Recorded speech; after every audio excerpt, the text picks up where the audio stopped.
É uma passagem de São Paulo aos Coríntios, em que São Paulo salvaguarda, ele chama a atenção da necessidade que nós temos de cuidar do tesouro que é a fé. Ele diz assim: ora, trazemos este tesouro em vasos de barro, para que todos reconheçam que este poder extraordinário vem de Deus e não de nós.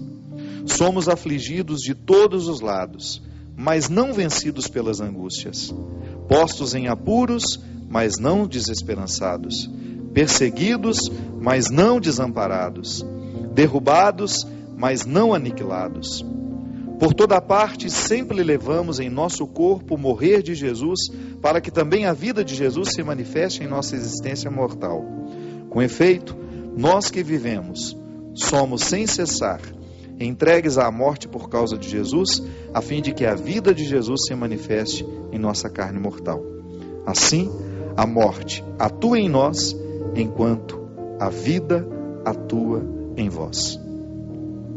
Bonito demais esse texto. O tesouro que nós trazemos é em vaso de barro. Quando nós falamos aqui no início que a nossa fé, nem sempre nós temos uma fé madura para compreender essa parceria entre Deus e a humanidade,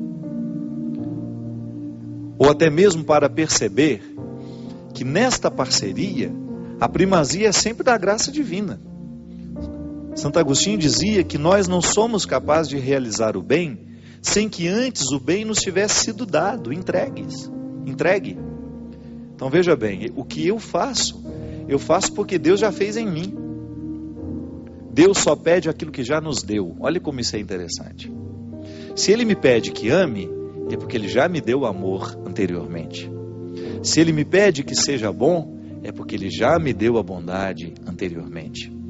É a corroboração dessa palavra. Eu não posso ser por mim mesmo. É sempre Deus que me abastece, é sempre Deus que me auxilia.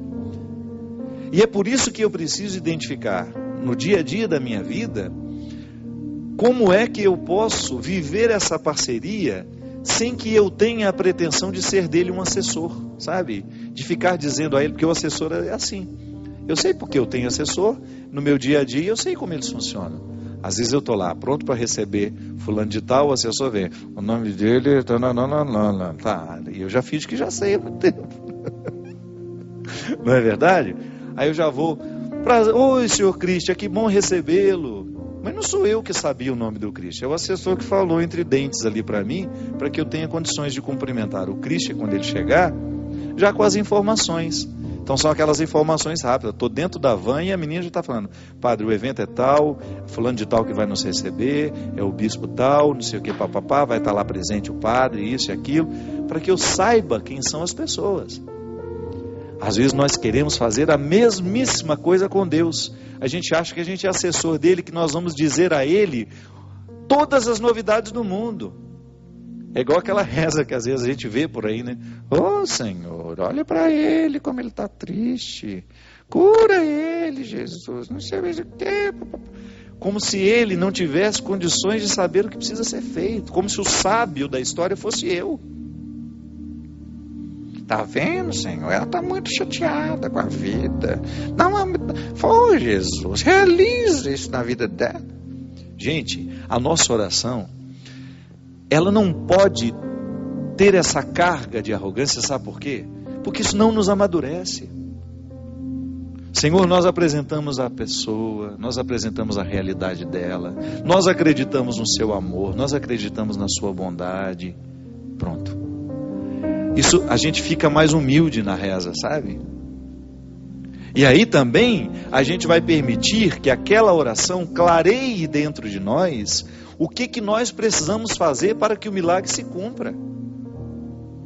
Porque é muito cômodo, né? Você acreditar num Deus Nestor, que está ali sempre ao seu dispor, pronto para fazer tudo aquilo que você pede, do jeito que você pede e na hora que você pede. E ai dele se não fizer do jeito que você pede, da hora que você pede. Não pode ser assim não.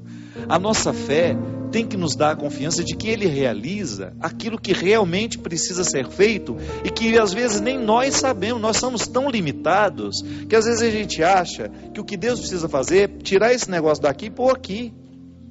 E a gente fica com essa convicção, quando na verdade nós podemos estar muito equivocados. Não, Deus não tem que tirar esse negócio daqui, Ele tem só que arrastar para cá.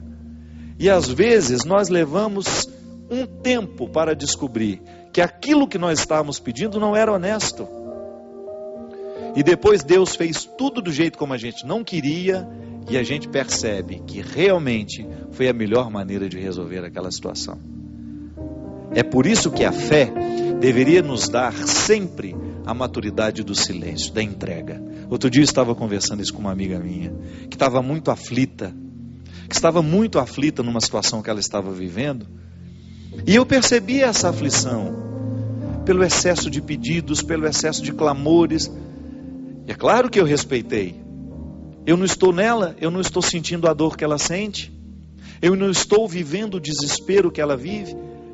Mas se a minha opinião é pedida, eu não perco a oportunidade. Você não acha que você deveria se recolher mais, pedir menos? Você já pediu? Você conhece tão de perto a misericórdia de Deus, por que desconfiar dela agora? Porque se eu peço demais a mesma coisa, é como se eu estivesse demonstrando para mim, não é para Ele não, gente. A oração, nós precisamos dimensionar, é o que ela faz em nós. Se eu peço demais a mesma coisa, eu posso gerar dentro de mim uma descrença silenciosa. Ou então, uma crença de que Deus só atende quando a gente insiste. A insistência não é para modificar o que Ele pensa. A insistência deve ser, se ela existir, e aí a gente tem que mudar as palavras, tem que deixar de pedir para Ele, tem que pedir para nós, é para que a nossa natureza esteja iluminada pelos nossos, para que a gente tenha condições de identificar o que em nós precisa ser transformado. Porque se eu insisto demais em pedir a Deus que faça isso, que faça aquilo, todo dia eu peço a mesma coisa, eu estou considerando que Ele não é capaz de guardar no coração dele o que eu já entreguei.